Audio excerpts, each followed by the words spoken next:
And for me, that was just like, like we've learned all this stuff at uni of where the future could be, but we're not there yet. And so, yeah, I worked in industry for 6 years, and even till now, I've never had the experience of being given a 3D model to then use for measuring. And I know there's a whole bunch of work that needs to be done, but that's just a simple example of, about 6 years ago when I was at university, we were learning about that, but we're not actually doing it in industry. So I think there can be a bit of a frustration there of we know what's possible, but I think we're perhaps holding on to the way that we've always done things instead of moving ourselves into the future.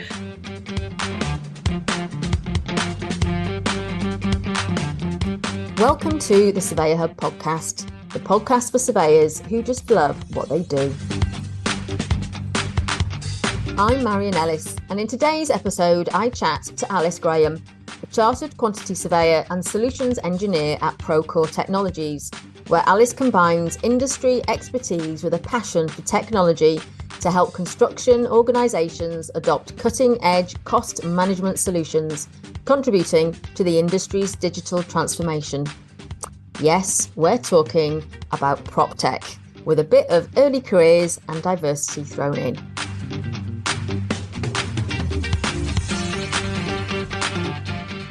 Hi Alice, how are you? So welcome to the podcast, Alice. Lovely to speak to you. Yeah, thank you for having me. I'm looking forward to our chat. And I want to start off by saying what a beautiful accent you've got. I've been meaning to say this to you for ages. Let's go back into, where you're from, your journey. How did you get into surveying, and where does that accent come from? Yes, so a lot of people say that whenever I get onto a call, but I was born in Malawi in Southeast Africa, and then my family moved to Scotland when I was 10 years old, and that it's a Scottish accent, Edinburgh specifically. Some people might, say it's not strong enough, but yeah, it's a Scottish accent. And you do find as you move around the country that sometimes your accent changes. So I'm from North Wales, which has its own unique accent, but give myself a glass of wine and you'll know exactly which town and street I'm from. No, that's fair. And with my siblings, because we've all moved around, we've all got different shades of Welsh accents, which is quite funny too. So, but yeah, So tell me a bit about how you got into surveying. Yeah, so when I was in school, I was set on doing medicine. So I ended up doing lots of sciencey topics. So in Scotland, you have standard grades and hires, so slightly different to the English system. But I did my subjects, and that was what I was hoping to do. 2013, my results came out, and it wasn't quite what I was hoping for by way of getting the grades I needed for medicine. So I needed to go back to the drawing board and figure out what I was going to do. My mum has a built environment background, so she knew a few people that were quantity surveyors. So I started looking into that as an option because I thought that seems all right, because I was always quite into business and economics. So it just felt like it was quite similar to those interests. So she put me in touch with some friends, one of her friends that did quantity surveying. I spoke to him and I was like, yeah, this seems like what I want to do. The way he sold it to me actually was, if you become a chartered surveyor, you can work anywhere in the world. And at that time, I was always like, yep, I want to fly the nest and go far away somewhere. So that sold it for me. And then I applied for university. I ended up at Heriot-Watt University studying quantity surveying for 4 years. I had applied to other universities, but I did get offered a place at, I think it was Napier and John Muir University at the time.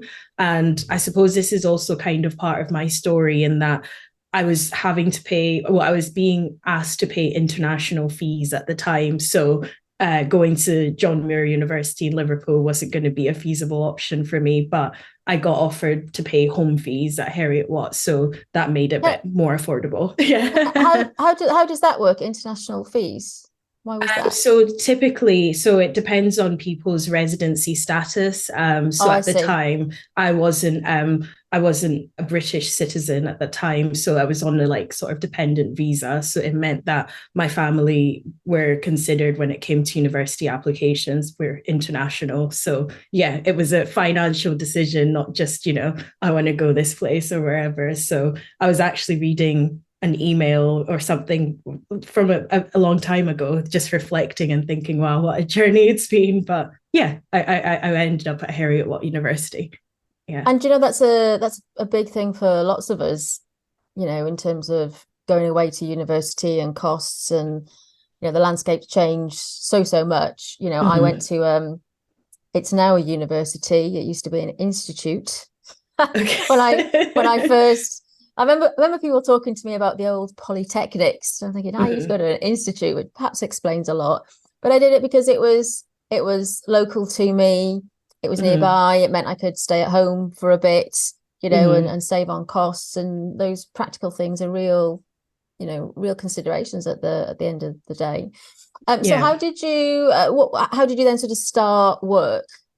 Yeah, so I started, my first actual job was as a waitress at Nando's. I'm always really proud of that because I learned a lot. I mean, you could squeeze it into the client care part of being a surveyor. But yeah, I think that was a lot of good lessons. But my first actual job being a surveyor was I did a few work experience stints in surveying companies in Edinburgh.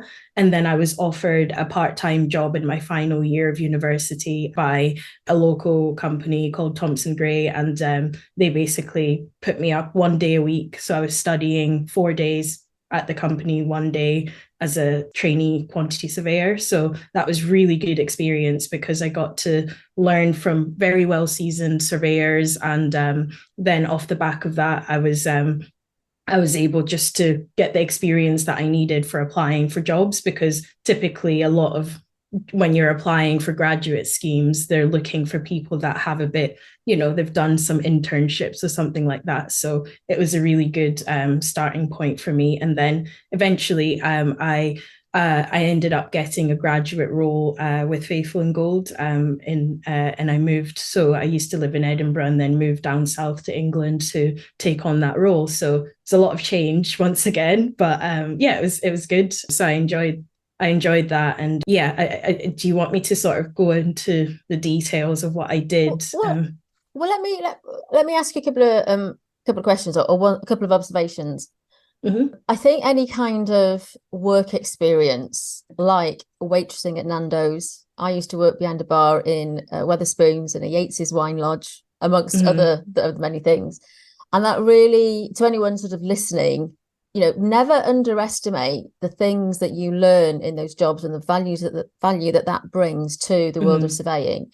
Because when I started my graduate job, I was not worried about picking up the phone and talking to people because I'd worked at British Gas and BT and all sorts, so there are lots of, and even now, actually, when I think about the customer experience types of work that I've done over the years with claims, it all comes back to having that confidence to be able to talk to people. So never underestimate that. I don't know about how you cook chicken or when you got that far.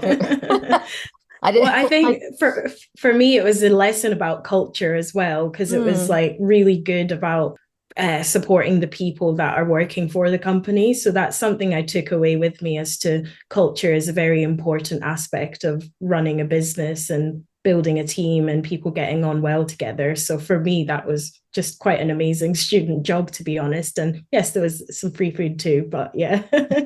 I learned how to do when I worked in a Scruffy Murphy's, I learned how to do a shamrock on the top of a pint of Guinness. That's my talent, and I'm sure if I could do it again now. Although the purists would say that should never happen to a pint. You talked about what sold it to you was the world travel, and you've gone from Edinburgh to England. Do you see yourself traveling around the world further, or? In my current role, I'm actually in a role that looks over the sort of EMEA region. So I'm working with colleagues, so EMEA being Europe, Middle East, Africa sort of region. So our business is a global business where I work. So without necessarily having to travel, I am actually working in a very international environment. So I think I'm fulfilling that aspect already. Yeah. So it's been quite fun. Sounds like you're itching to get out there. And I guess, over the past few years as an early career surveyor, that's been quite challenging with the whole lockdown, COVID. Tell me a bit about how that was for you.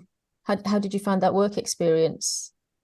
Yeah, so when I was during COVID, I was working on a particular sort of capital investment program. I was fortunate in that we were already a national team that was planning to work, across different offices. So it just meant we were working a lot, like everyone else on Zoom and Teams, etc. But I think, it was everyone had a different experience of it. For me, it was trying to separate home life and work life to be sort of, you have a room that you're spending a lot of time in because you can't go to the office. So for me, I think coming out of COVID, I was definitely very strong on trying to make that separation very clear, because the commute isn't just a time to drive to work, it's time to get ready for work, and it's also time to get ready to decompress, and just sort of whatever's happened, you leave it there. So yeah, I think for me, my takeaway from it was just learning how to have those good boundaries between the two spaces. And now I work from home in my new role, but for the most part, and go to the office every now and again. But I still have retained those kind of boundaries that I want to have for myself to maintain a good work-life balance. So yeah, but I think because I was already working in a national team, I probably didn't feel it as much as people who are used to working with people that sit next to them in an office. And I've had in my other projects that I worked on after that particular stint in that one, I also had a similar role where I was working with colleagues from Edinburgh, London, etc. So I'm quite used to that way of working. Yeah. Let me ask you about your new role then. So, because you're doing a bit more on the technology side, aren't you? Tell me a bit more about that. Yeah, so recently, it's nearly 3 months ago now. So I joined a new organization. It's called Procore Technologies.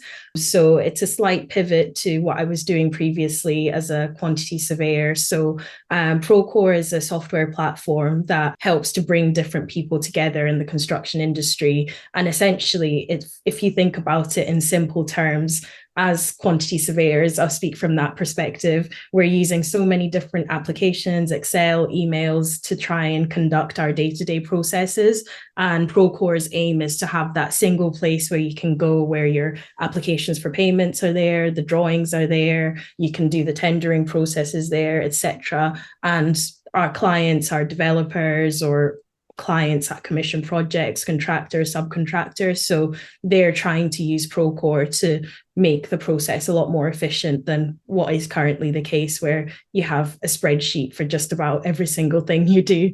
So where my role comes in is I'm using my background as a quantity surveyor to help clients that want to manage their financial project finances better using technology. So coming back to that point of automation of applications for payment, for example, rather than a back and forth email exchange, or things like estimating and automating your estimation process and building up your budget so that you have standardization across different projects that your team is running. So yeah, it's really exciting, because for me, I've always been interested in tech, and there's a lot of space for the construction industry to really get better at using tech from my perspective.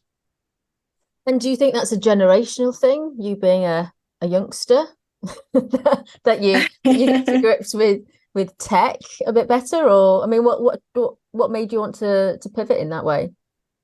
I think for me, everyone comes into the role with the expectations of what they're going to get to do. And the narrative that you hear from a lot of people is like, I just want to get on with a day job. And if you think of being a quantity surveyor, there's a lot of exciting bits. But for me, it's always, you want to be sitting with your client, giving them the advice that they need, and doing that really sort of client-facing aspect of it. But what does get in the way is there's a lot of administrative things that you have to do. And if you can automate some of those bits, it's like you're maximizing the amount of time that you're going to get to do the stuff that is actually quantity surveying. That's from an individual contributor's perspective, but also from running a business perspective.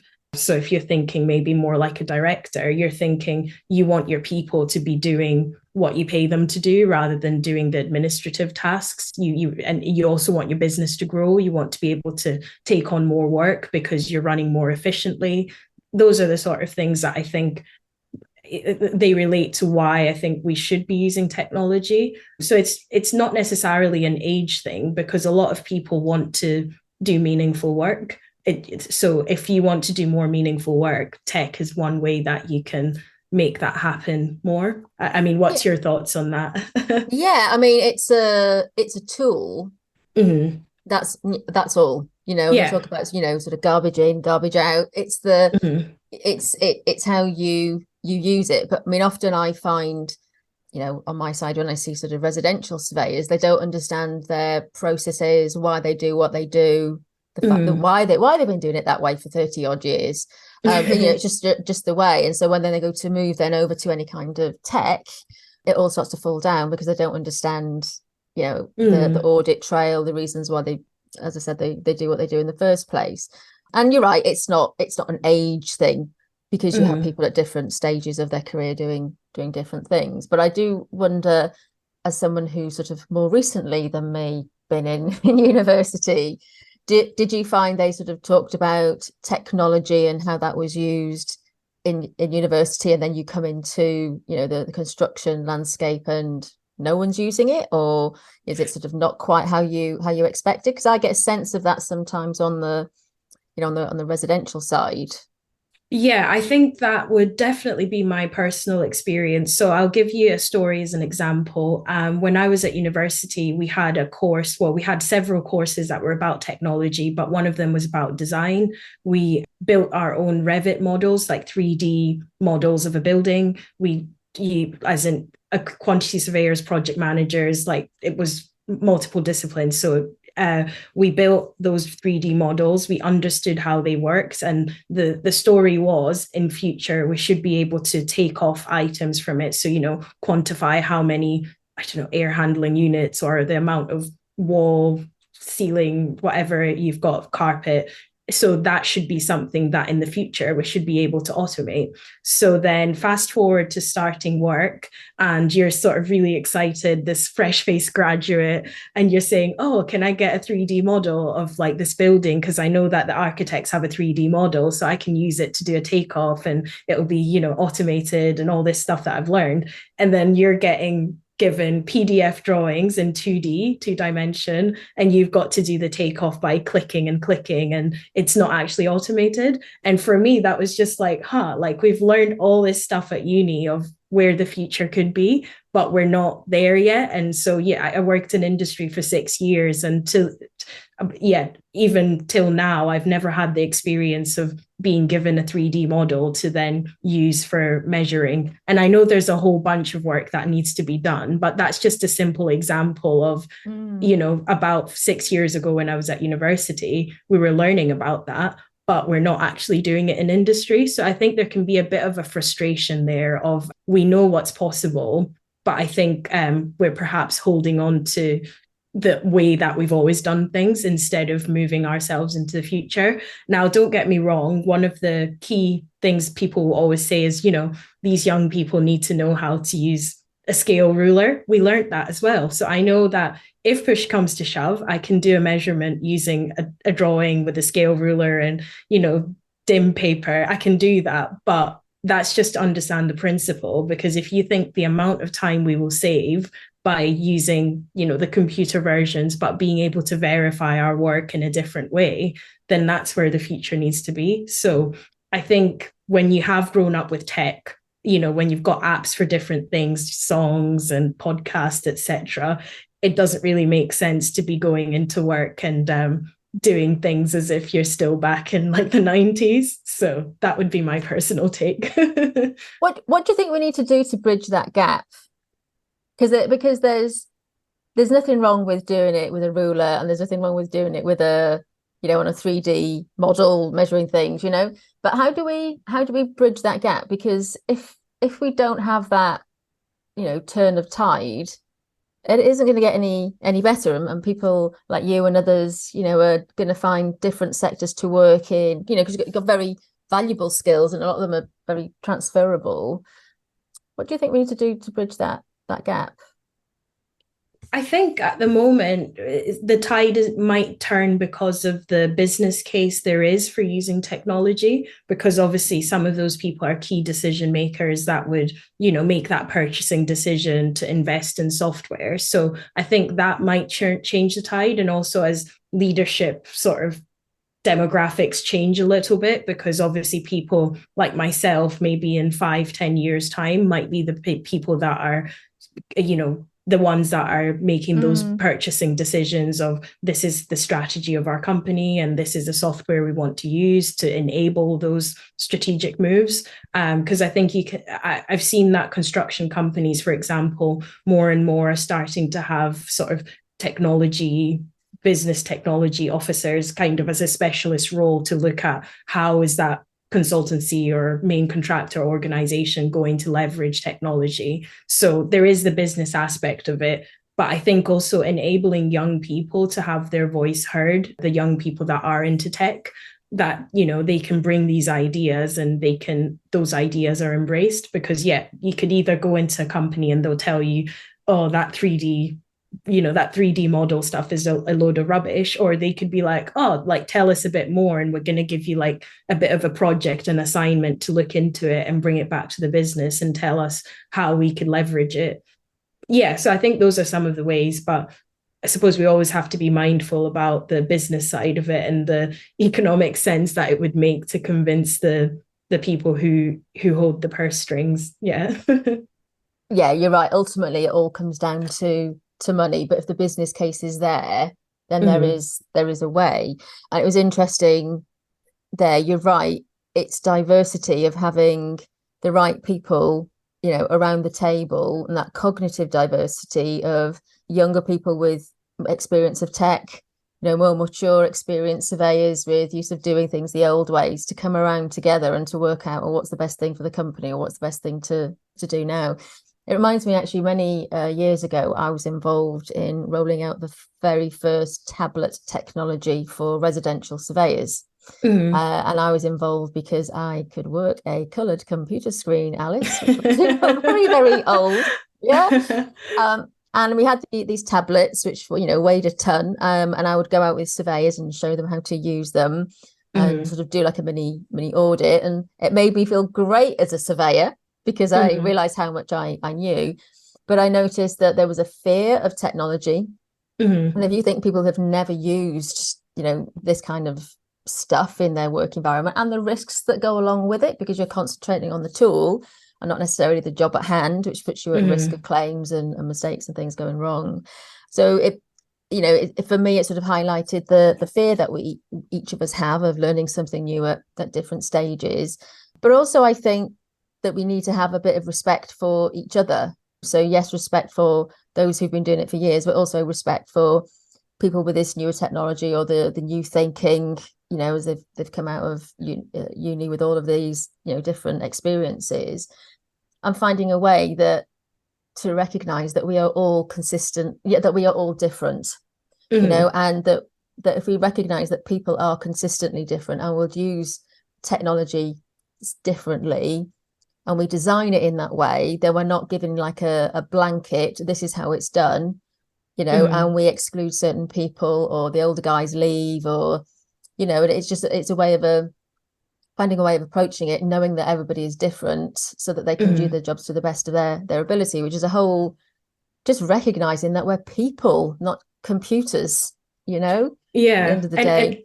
And I think you touch on an important point, because there's all sorts of tools out there, but there's also the aspect you mentioned about managing change. So everyone can be on the same boat, irrespective of their experience with technology, to have that fear. So leaders of organizations are the ones that will be tasked with managing the change well, so that people feel enabled to adopt whatever that solution is going to be. Because if you don't have that step, then people will be skeptical and people will be scared. And that respect will come, the respect you were talking about of everyone has different skill sets and experience with technology. But if they feel heard, that you've not just, come and said everyone's going to use this software. I think that's where sometimes the problems can come in, that people would embrace technology, but they've just not been given the time to be able to think and be taught, walked through the change. So yeah. Yeah. And the thing with technology, so much of it is, it's intuitive and it's easy to use to get you started. I mean, most people have never had any training on Microsoft Word or Excel, but you can do enough to get by, or you can go onto Google or YouTube and find out how to do some of it. So you can get part the way there, but it's just anyone who's tried to format a Word document or try to come up with a particular formula, it can drive you absolutely nuts. But you can find out that information. But yeah, can I ask you, just carrying on from on that sort of diversity front, because I know you've done, and I think I've seen some brilliant things that you've done on initiatives you've done on LinkedIn in terms of diversity with Black women in quantity surveying. I listened to some podcasts that you shared recently with reverse mentoring. So tell me a bit about the different types of things you've been doing there, because I think it's great. Yeah, so there's a few different things that I've been involved in, but the key one is about 2 years ago, I started a WhatsApp chat for Black women in quantity surveying. So the purpose of that was just to bring people together and help them to exchange knowledge and tips and just encouragement about being in industry. It was just off the back of that whole idea of not really always being able to see the role models of people that might have a relatable background. So yeah, that's one of the initiatives that I've had. And as part of that, we created a booklet that was showcasing 21 different women who are quantity surveyors at different levels. It's just so you can give that visibility of those profiles, so that if somebody was thinking about quantity surveying, they would kind of have that booklet as a point of reference. Because from my perspective anyway, I thought quantity surveying was such a hidden gem of a career path to follow, because like I said before, if you become chartered, you would be able to go and work in other parts of the world, and it's a very rewarding career with a lot of variety, and you get to work on different sort of things. So it was just really to bring that awareness, both of the career option and also of other people that have gone ahead of you, because there's not many people who are sort of, by the time you get to senior quantity surveyor, associate director, etc., there's not very many people that might look like you in those positions. And that's not to say you're not going to speak to other people, because I've had mentors that don't look like me and I've had lots of encouragement from them. But it's just to have that thing of, if somebody has a story, for example, if you're someone who's got immigrant parents, not everyone can relate to that narrative. So you might want to find somebody who can relate to that particular aspect of your career and professional development. And then some other initiatives, like you've mentioned, I participated in a reverse mentoring podcast with ladies in real estate. So that was really great. And a few others also participated. So just generally, I like to keep busy in that space. For me, the thing I always have on my heart is encouraging other people to be the best that they can be, to sort of to be a cheerleader to other people, because you don't always get that. So yeah, that's what kind of motivates me with that. And hopefully those initiatives have helped other people to find their feet a bit. I thought the initiatives were great. And I love the fact that you just went and did it off your own back, and just go out there and do this stuff. And because we don't have to wait for anybody to tell us, to give us permission to do these things. And when I did this sort of the Women in Surveying Virtual Summit 6 years ago, I think it was now, I just went and did it. And there was a lot of pushback of, who does she think she is, and is it right to talk about women and all of that malarkey. And we still have some of that now. But if you don't show that you're deserving of it, and visible, then what message does that send to somebody else? What motivated you to do it though? Was it something that you just always been aware of, and you've always been like that, sort of through your career and at university, or was there a trigger that motivated you to do it?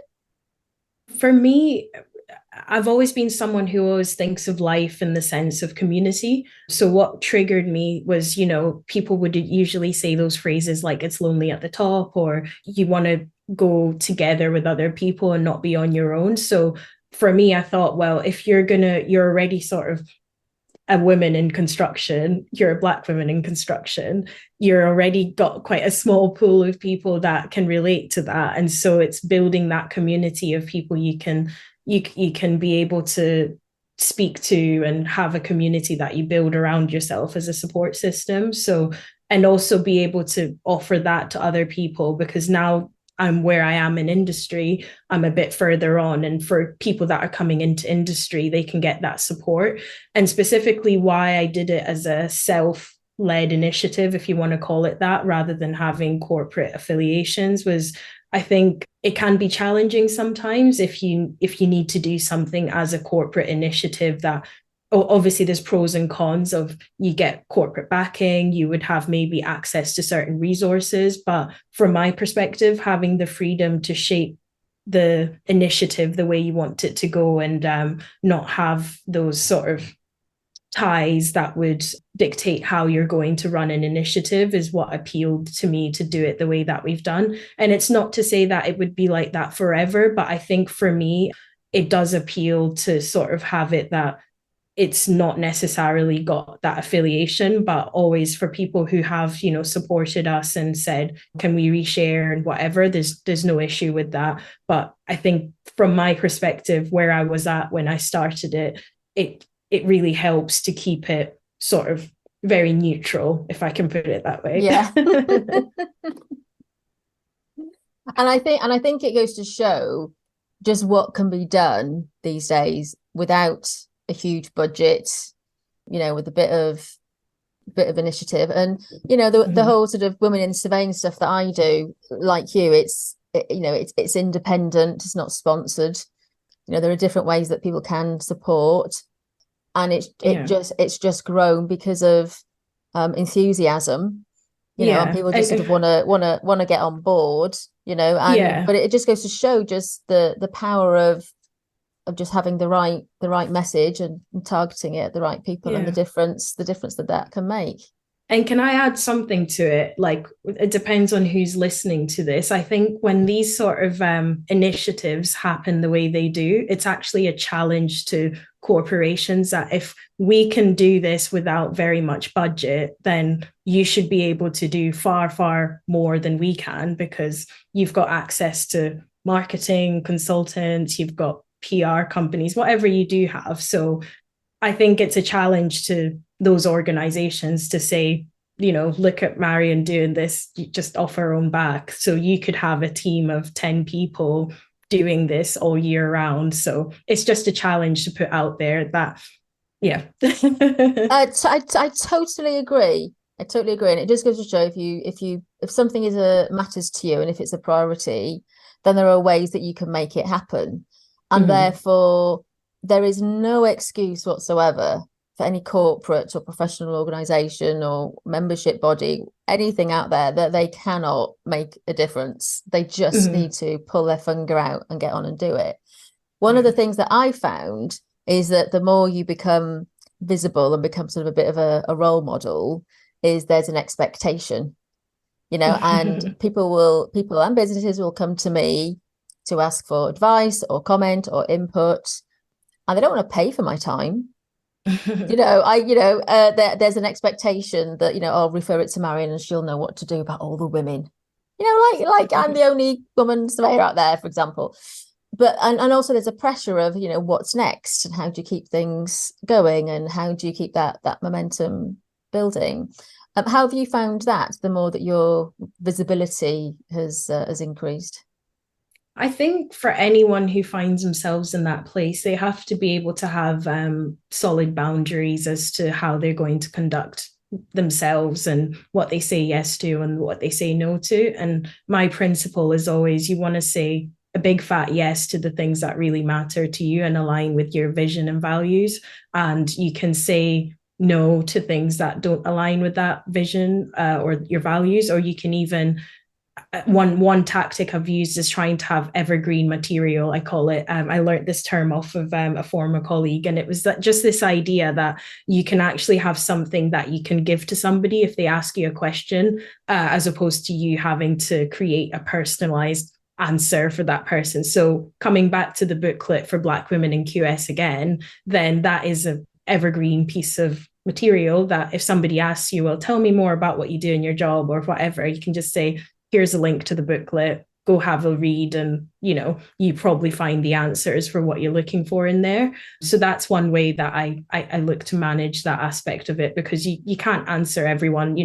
People will ask you things on LinkedIn and whatever, and you won't be able to always speak to everyone, but that's one way. And I think the other aspect as well is understanding sort of why people might want to pick your brain on something. And you're right when you said, if you think about it in a business sense, picking somebody's brain as consulting, right? And that's maybe I've got my QS hat on, but you send an invoice for that. So it's also understanding, if somebody's coming from a genuine place and it's something that can have a mutual exchange, or if, it's very one way. And I think that's some of the ways that I look at it. But it is something to be mindful of, especially for people that find themselves in those minority groups that are representing a wider group of people, or at least they feel like they're representing, then it can feel quite heavy sometimes.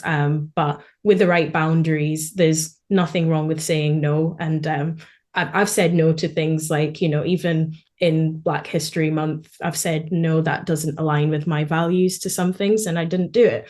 And I don't feel bad for it, because saying no to that allowed me to say yes to something that I really wanted to do. So I think we need to just say no more, but we say yes to the right things and give it the best effort. So for me, if I say yes to something, I'm going to give it, the excellence it deserves. So it's not about just dishing out no's and being inaccessible. It's about saying an emphatic yes and being committed to that yes and following through and doing a great job of it. So that's how I try to do things.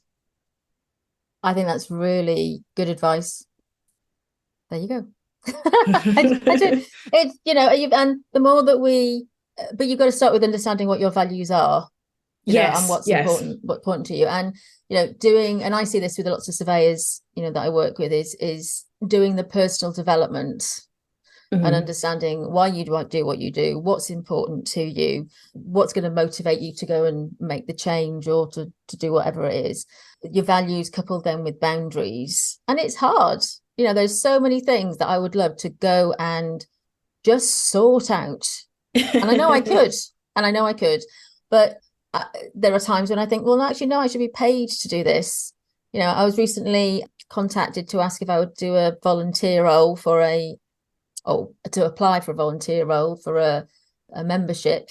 And it's 30 days at least. And there's like no pay. And I work for myself, a small business, and I, work part-time and juggle the kids and all of those things. And the thing is, so there's no way practically that I could do that. And I know I could do a good job at it. But what you then do is, if you don't look at those vacancies and start to change things, that's when you're just missing out on opportunities for good people to be able to contribute in different ways. But also there are lots of people. I mean, I was chatting to people. I was chatting to some people about the same role, and all 4 of them had been approached. So I didn't feel so special after that. But none of us could do it purely because of the commitment and the not being paid. You raise another good point, actually. So I think everyone who finds themselves in the place that you are should have a list of people I would recommend that, somebody offers you something, you say, I can't do this, but there's this person, and it can be anything, right? I'm sure it could be dinners that you might get invited to. It could be all sorts of things. And instead of saying that no, it could be making an opportunity for someone else. And I've tried to do that where I can. And you can ask the question, right? And exactly. And that's exactly what I do is, have you thought about somebody else? But what then happens is people get lazy and they still come to you to say, have you got somebody?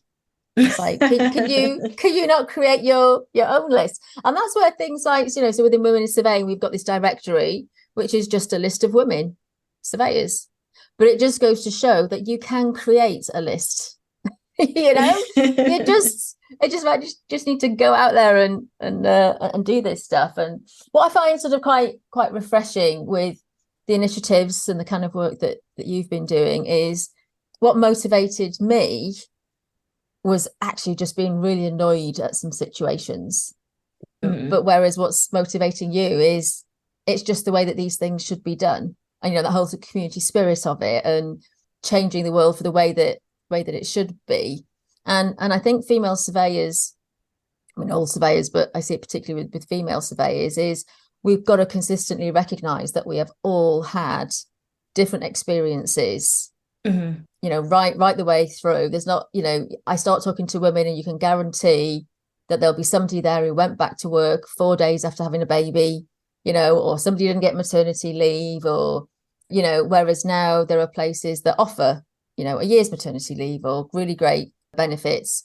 Not everywhere, but, you know, and things are changing, but we've got to constantly look at what happened, you know, where we got to, is it any better, but recognize that the change is coming as well, but just keep that dialogue going all the time so that we all feel inclusion. It comes back to knowing that everybody, you know, when we talk about being a diverse profession, but which means we're all different, and therefore one size doesn't fit all. We've got to be having that conversation and learning all the time, haven't we?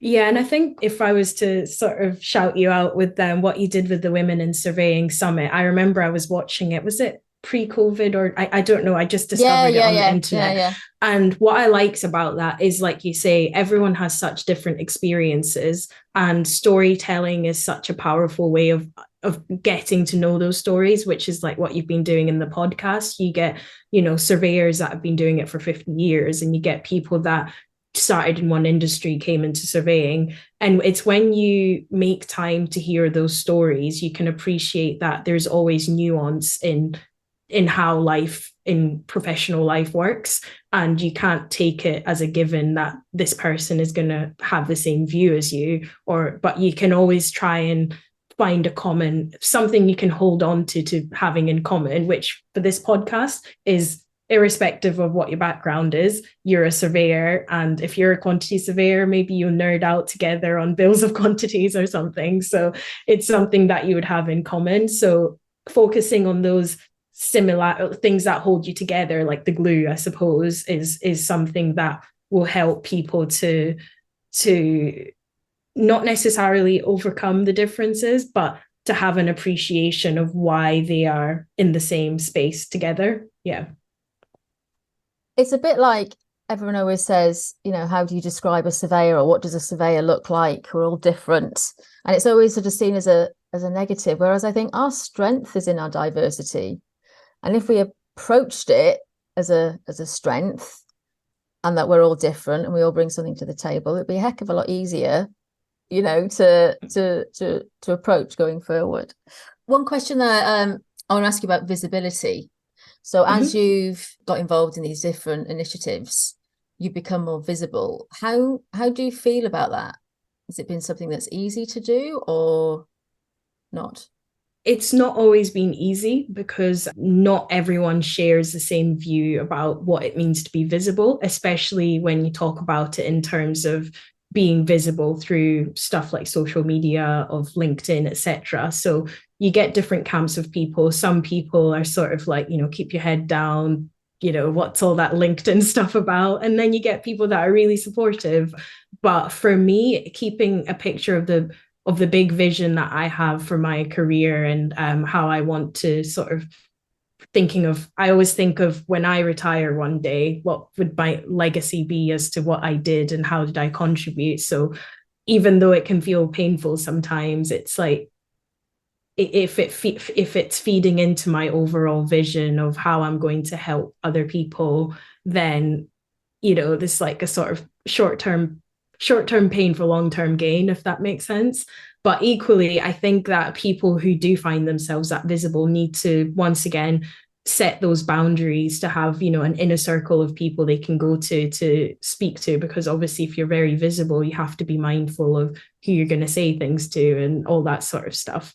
But you need those cheerleaders, and I've got cheerleaders in my life who, when I make those posts on LinkedIn, they're like, sending me a message to say this, that, and the other. But there are people out there who are probably not very happy, and I suppose you just have to stick to the bigger picture. Otherwise, if you took the words of the people that are not very happy with the visibility you have, then you're not going to be able to use your voice to make the change that needs to happen. Yeah, I think it's a hard question, to be honest.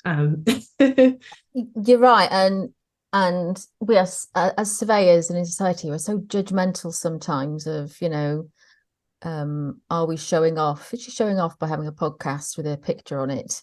Is she showing off by doing all of this stuff? Who does she think she is to? And I say she because that's where I see a lot of pushback just in my experience. But it comes back to those values, being really grounded, belief in you're doing the right thing to push through. And I work for myself, so I can't tell you how liberating that is. Scary as well, but liberating to say what I want to say. But when you work for a company, and a lot of people work for a corporate, they don't feel they can post or say anything on LinkedIn for fear of saying the wrong thing. I see that in my Surveyor Hub community, where a lot of people post anonymously because they don't want their bosses and whatnot to see, and you can't comment anonymously, unfortunately. But you do get lots of comments, and I think I remember you actually a couple of years ago sent me, I think it was you anyway, who sent me, did you apply for an award? Did you win an award? Yeah, a few. Yeah. Yeah. And I think you'd put something in about, I can't remember if I was a role model or somebody who'd inspired you, and you just sent me this little note, and I just thought, oh God, thank you so much for telling me. Yeah.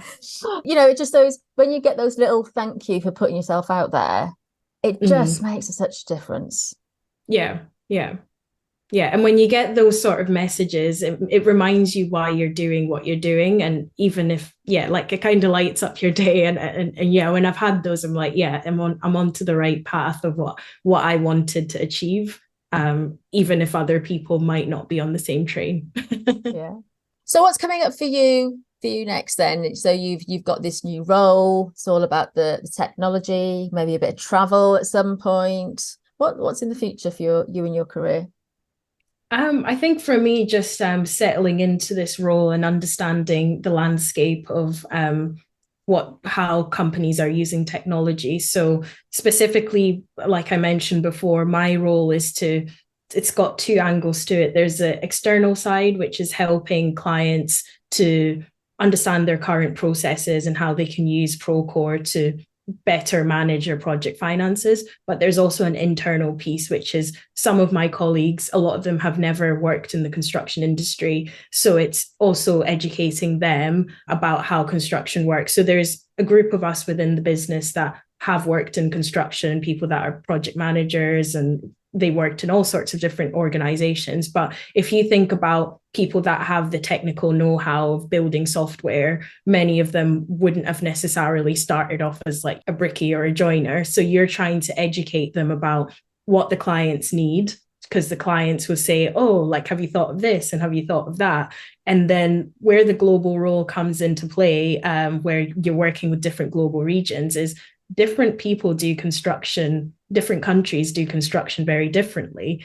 A really funny example is even the things people call, what people call things like a punch list is a snagging list. Now, if you told somebody, can you get me that punch list? It sounds really intense. I love that. So it's those sort of things. And then you start to realize that construction is very diverse in the sense of people are doing construction all over the world, but they call it different things. They've got different contractual mechanisms. They've got different ways of doing payments. And so for me, it just feels like a box of endless possibilities, because you're going to be dealing with customers that have so many different needs, and then helping them to get to where they need to be. And so I think there's a lot of growth in the future. I don't really know in which direction, but it's just evolve. It's going to evolve somehow. But all I can say is I'm super excited for what the future has to hold. Yeah. Love it. Oh, Alice, it's been lovely to talk to you today. Thank you ever so much for joining us on the podcast. Yeah, thank you so much for having me. And it's been a great conversation, and keep up the great work with the podcast. Thanks for listening. If you're new to the podcast, do check out some of our past recordings. And when you're ready, leave a review on Google or Apple iTunes, or you can buy me a coffee. All the links are in the show notes. And if you want to find out more about how working with me can support your surveying business journey, just drop me a message or take a look at the resources for surveyors and small businesses at lovesurveying.com. I'll see you next time.